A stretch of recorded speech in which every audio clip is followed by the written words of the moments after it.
도겸 패밀리 여러분 안녕하세요. 본격적인 무더위에 앞서 장마비가 한 달 가까이 지속되고 있습니다. 습기가 많아 불쾌지수 높아지고 몸 컨디션도 떨어질 수가 있어서 수분 보충 충분히 해주시고요. 휴식 시간에는 우리 잠깐 명리 보시면서 명리 지식도 보충하시는 지혜로운 구독자님들 되시기 바랍니다.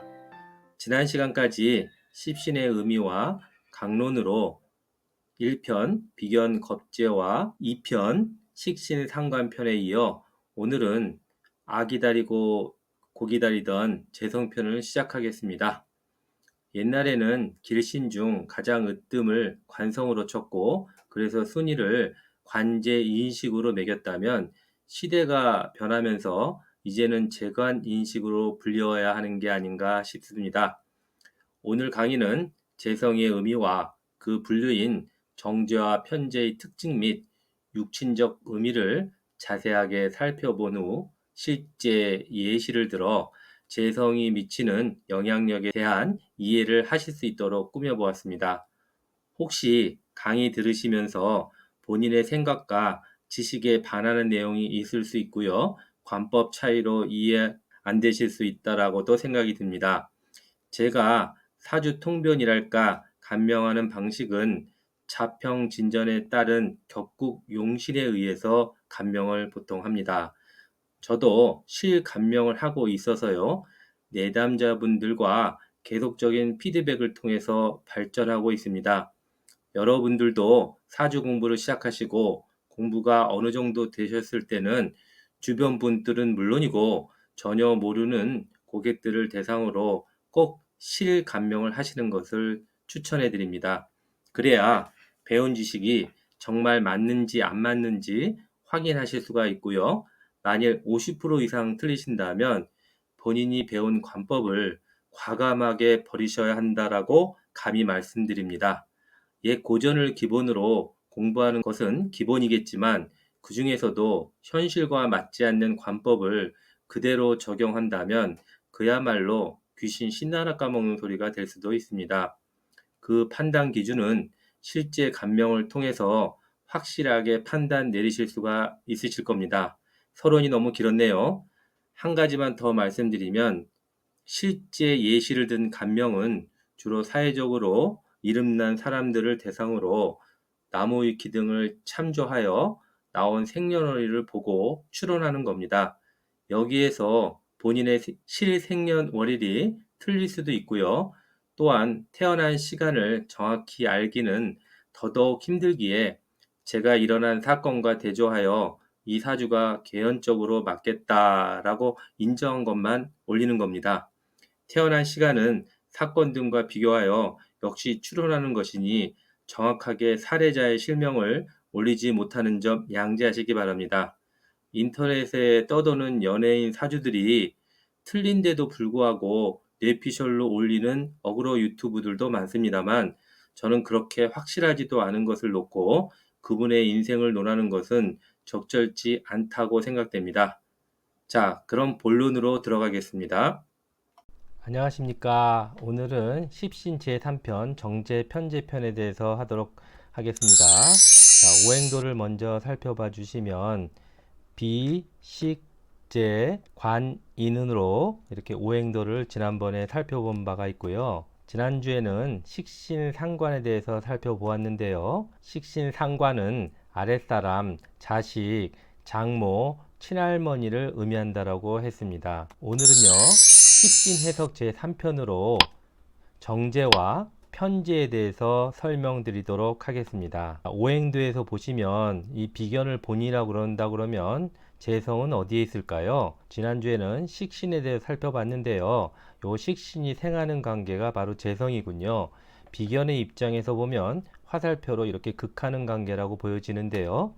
자, 재성이란 무엇일까요? 재성의 의미는 내가 극을 하는 것입니다. 그러면 그것은 어떤 관계가 될까요? 재물을 나타내기도 하고요. 부인, 현실, 손익을 의미하는 십신이 바로 재성입니다. 그러면 그 중에서 정제란 또 어떤 의미일까요? 정제의 의미는 정확한 재물, 올바른 재물을 의미합니다. 예를 들면 월급이 되겠네요. 심리적으로 보면 알뜰함과 치밀함을 의미합니다. 관계로 보면 내가 극하는 것이겠죠. 남자한테는 부인이 되고요. 여자한테는 아버지가 됩니다. 자세히 보면 성으로 보면 남성, 여성, 여성, 남성이 됩니다. 여자한테 아버지가 재성이 되는군요. 음양을 살펴보면 일간과 다른 음양입니다. 오행을 살펴보면 일간이 극하는 오행인데요. 예를 들어서 일간일 때는 무토가 정제가 되는데요. 식간을 살펴보시면 갑을 병정, 무기, 경신, 인계가 되고요. 목, 화, 토, 금, 수의 오행이 있는데요. 이 일간이 을이라고 할 때는 이게 목기운이죠. 그러면 여기 비견에 목을 대입하면 목생화, 화생토가 바로 재성이 되겠는데요. 을 입장에서 보면 일간과 다른 음양이 있으니까 요 갑은 양이고 을은 음입니다. 병은 양이고요. 정은 음입니다. 마찬가지로 무토는 양이고요. 기토는 음입니다. 그렇게 되면 일간이 음일 때는 일간과 다른 음양이라고 했으니까 양토인 이 무토가 즉 을을 비견이라 놓고 봤을 때는 요 재성은 바로 무토가 정제가 되겠습니다. 정제의 성정을 한번 살펴볼까요? 성실하고요. 검소합니다. 저축을 잘하고요. 정확합니다. 월급쟁이가 될 가능성이 높고요. 신용이 있습니다. 복록이 있고요. 단점으로는 인색하기도 합니다. 이기주의에 빠질 수 있고요. 심하면 돈을 좋아하기 때문에 수존노의 의미도 지니고 있습니다. 정제의 장점 한번 살펴볼까요? 현실적이고요. 치밀하고 꼼꼼합니다. 정확하고요. 섬세합니다. 결점이 없어 보이고요. 정리정돈을 잘합니다.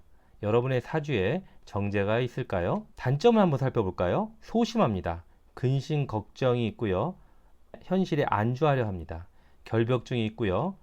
불신이 있고 따지길 좋아합니다. 그럼 다음에 살펴볼 편재는 무엇일까요? 편재란 치우칠 편자의 재물재자, 치우친 재물을 의미하는데요. 뜻하지 않은 횡재도 의미합니다. 그래서 로또 당첨이 되신 분은 내 사주 속에 편재 하나는 들고 있겠죠. 큰돈, 투기, 투자, 비규칙적인 재물을 의미합니다. 관계를 살펴볼까요? 내가 극하는 관계는 정제와 똑같습니다. 남자한테는 아버지가 되겠고요. 여자한테는 시어머니가 되겠습니다. 물론 다른 육친 관계도 있습니다만 대표적인 관계만 표현한 겁니다. 여기 보시면 편재는 같은 음양이 되니까 남자일 경우에 남자인 아버지, 여자일 경우에 같은 여자인 시어머니가 되는 것입니다. 자, 편재는 음양이 일간과 같은 음양입니다. 양이면 양, 음이면 음. 오행은 일간이 극하는 오행인데요. 예를 들어서 일간이 병화라고 가정하면 경금이 편재에 해당이 됩니다. 자, 갑을 병정, 무기, 경신, 임계라고 음양 오행을 나눠놨을 때 이 병화가 양이잖아요. 양음, 양음 이렇게 나간다고 했습니다. 그러면 양화죠. 양화일 때 같은 음양이니까 요 경금이 바로 편재에 해당이 됩니다. 예를 들어서 오행도를 놓고 볼 때는 병화가 일간이라고 그러면 병화가 극하는 경금이 편재가 될 겁니다. 성정을 한번 살펴볼까요? 풍류적이고요. 낭비가 좀 있습니다. 호방한 성격에 화통합니다. 횡재수를 노리고요. 수단이 좋다는 것은 요령이 좋다는 거죠. 활동력이 강하고요. 무력이 있습니다. 투기를 좋아하고요. 사업 재물에 강합니다. 도박성이 있고요. 의협심도 강합니다. 장점을 한번 살펴볼까요? 능수능란합니다. 판단을 잘하고요. 빨리 하고요. 결실을 내는 것을 좋아합니다. 큰 끈과 야망이 있습니다. 야심이 있고요. 이해실리에 뚜렷하고요. 시연 화통하기까지 합니다. 단점을 한번 살펴볼까요? 변심을 할 수 있고요. 인간미가 상실이 됩니다. 돈을 좋아하니까요. 허세가 있고요. 허풍이 있습니다. 과오 실수를 범할 수 있고요. 과욕이 넘칩니다. 자, 이제 타주의 예시를 들어서 한번 살펴보도록 하겠습니다. 건명 남성이고요. 이분은 개축년 무오월 신묘일에 태어나신 분인데요. 요즘 예능 프로그램에서 아주 잘 나가시는 분으로 남자 가수입니다.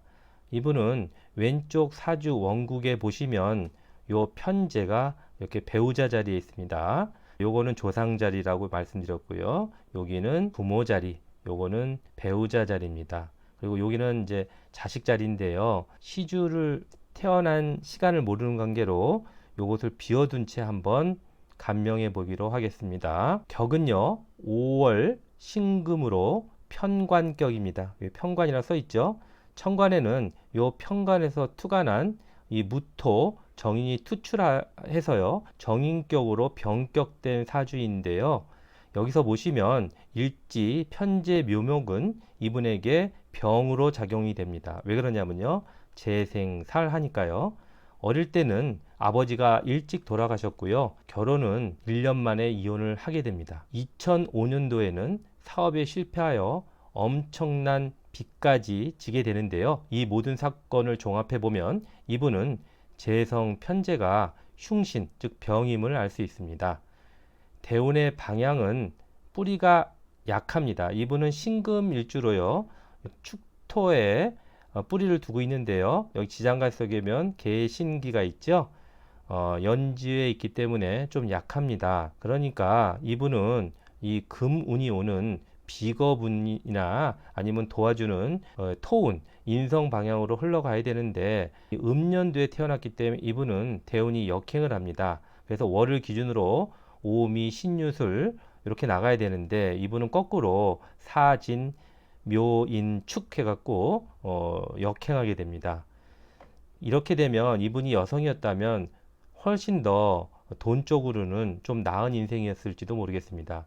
아무튼 일지 묘목은 재생살을 해주고 있어서 돈과 여자 그리고 아버지가 어려운 문제의 근원이 되었을 것입니다.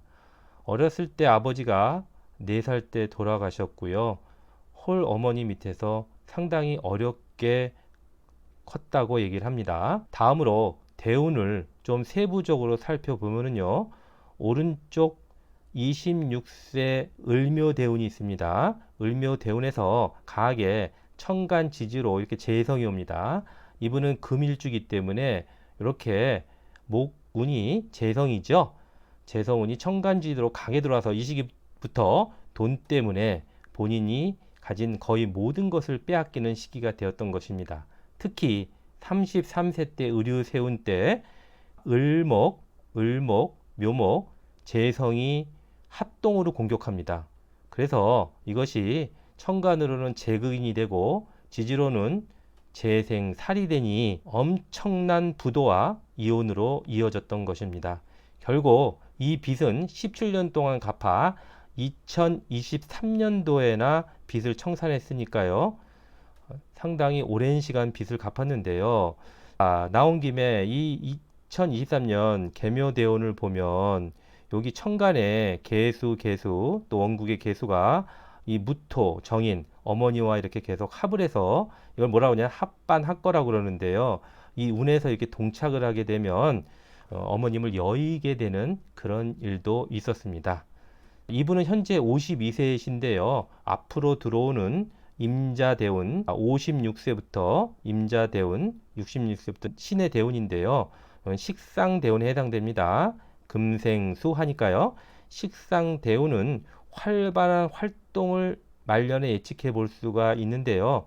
이분은 말씀드린 대로 좀 뿌리가 연지에만 있어서 좀 약합니다.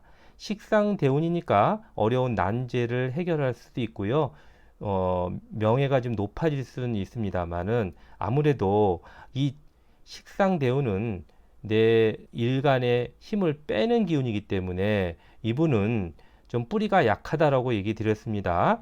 그래서 역시 돈과 재물을 지키는 것이 중요하다라고 말씀드리겠습니다.